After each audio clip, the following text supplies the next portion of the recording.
very pleased to be here on My Magical Thing with Kristoffer Hughes, teacher, writer, speaker, scholar, celebrant, chief of the Anglesey Druid Order, member of the Order of Bards, Ovates and Druids. I suspect many other things. Chris, it's lovely to have you here. That sounds really impressive when you read it out like that. But it's true, mate. It's true. Then people say this, and then I go, "Yeah, but that's just a series of statements of fact." No. Thank you very much. I'm very well, thank you. How are you? Doing okay under the challenging circumstances in which we're all living. But it's lovely to see you. And you. It's been a hot minute. Chris, may we see your magical thing, please? You can. You ready? Yes. So this is my magical thing. Gosh. It's full of stones at the moment, which that's another magical thing, which have got their own story as well, which the stones that represent the gods and spirits of land, sea and sky. But this is the magical thing that I use the most. And bizarrely, I think it's actually a Japanese noodle stove. Okay, I think that's what its intention is for.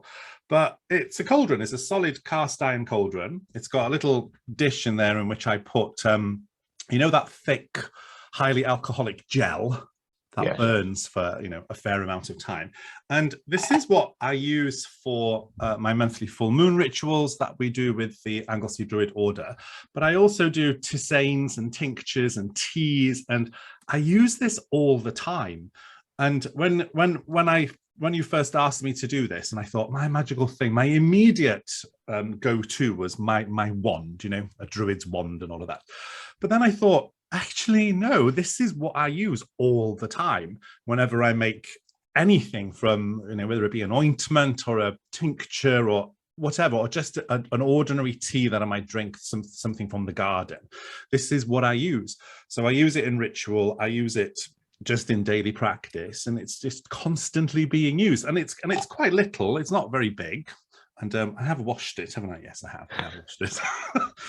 and there's something really satisfying about it, having this, whether it's on the picnic table outside in the garden, you know, and it's full of flowers and water from the spring down the road, and it's bubbling away there. It's just this. Not only is it practical, it also expresses this delightful image of, you know, of a magician around the cauldron, or a witch around her cauldron, and I absolutely love it. And even though I didn't get it from a pagan shop, you know, or an occult shop, I just got it, I think, from eBay from Japan, and it's absolutely perfect. So yes, it was that thing of, is it my wand or is it my little cauldron? Actually, this is the thing I use almost every day, and so this is my magical thing, and I absolutely love it. And it's like you know, it's tiny. It's like a little handbag. It's like a little druid handbag that I can take wherever I go.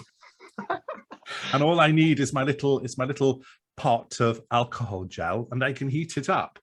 And so yeah, I'm not sure if you were expecting that, but Chris, that's delightful. What I like about that is I like the kind of the pragmatic utility of it. Like, I've got like a massive cast iron cauldron, and you probably have something similar, and it's like, this is great. It's not actually that convenient for most of the stuff I want to do.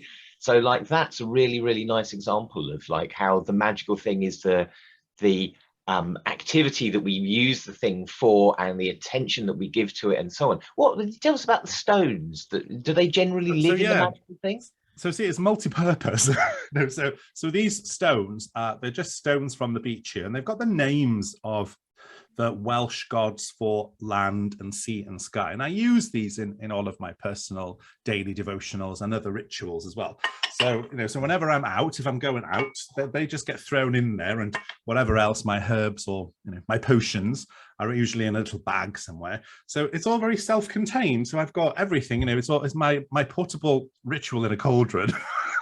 And it's small enough, you know, you can throw this in your handbag and it's absolutely fine, you know.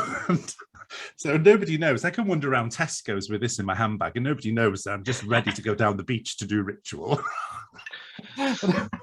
So yeah, so they're contained in there, and it's got a little lid, okay, to keep it all together. And I just love it, because somehow it just expresses a connection that I have to my land, to my magical practice, to my spiritual practice, and it's all very neat. You know, like I said, I couldn't even find it earlier on because it was hiding behind the curtain, just here on my windowsill, thinking, where is it? I need it. It's here somewhere. Oh, Kristoffer Hughes, that is so delightful. Thank you very much for showing like the essence of the magic, rather than the showy magical thing, rather than the elaborate stuff, rather than the kind of thing that's been painted or brought from some exotic location, the practical, approachable, portable cauldron of your magical practice. That's delightful. I just love it, you know, because it's just me all over, really. And I always think that, you know, magic isn't always grand and full of pomp and ceremony. It's also just like the simple things that you just have on your windowsill. You know, that is just a part of who you are and how you practice what you do. And yeah, and that's it. And I love it.